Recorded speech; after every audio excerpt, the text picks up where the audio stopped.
బైబిల్‌లో జంతువులు ఎన్నిసార్లు మాట్లాడాయో మీకు తెలుసా? బైబిల్‌లో జంతువులు 2 సార్లు మాట్లాడినట్టు రాయబడి ఉంది. అవేంటంటే, మొదటిసారి ఆదికాండం 3వ అధ్యాయంలో ఏదెను తోటలో సర్పం అవ్వ దగ్గరికి వచ్చి, ఇది నిజమా అని అడిగి మాట్లాడుతది. అవ్వను మోసం చేస్తది. ఇంక రెండోసారి చూస్తే సంఖ్యాకాండం 22వ అధ్యాయంలో బిలాముకు ఎదురుగా దేవదూత వచ్చినప్పుడు బిలాము గాడిదకు యెహోవా వాక్కు ఇయ్యగా అది మాట్లాడింది అని రాసి ఉంటుంది. అక్కడ విచిత్రమైన సంగతి ఏంటంటే, గాడిద మాట్లాడుతుంది ఏంటి అని ఆలోచించకుండా బిలాము దానికి సమాధానం చెప్తాడు.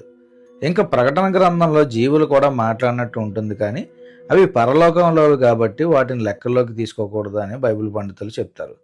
ఈ రెండిటిలో ఏ జంతువు మాట్లాడటం మీకు వింతగా అనిపించిందో కామెంట్స్లో చెప్పండి. ప్రతిరోజు బైబిల్ చదవండి, ఎందుకంటే అది ఎన్నటికీ తరిగిపోని జ్ఞాన నిధి.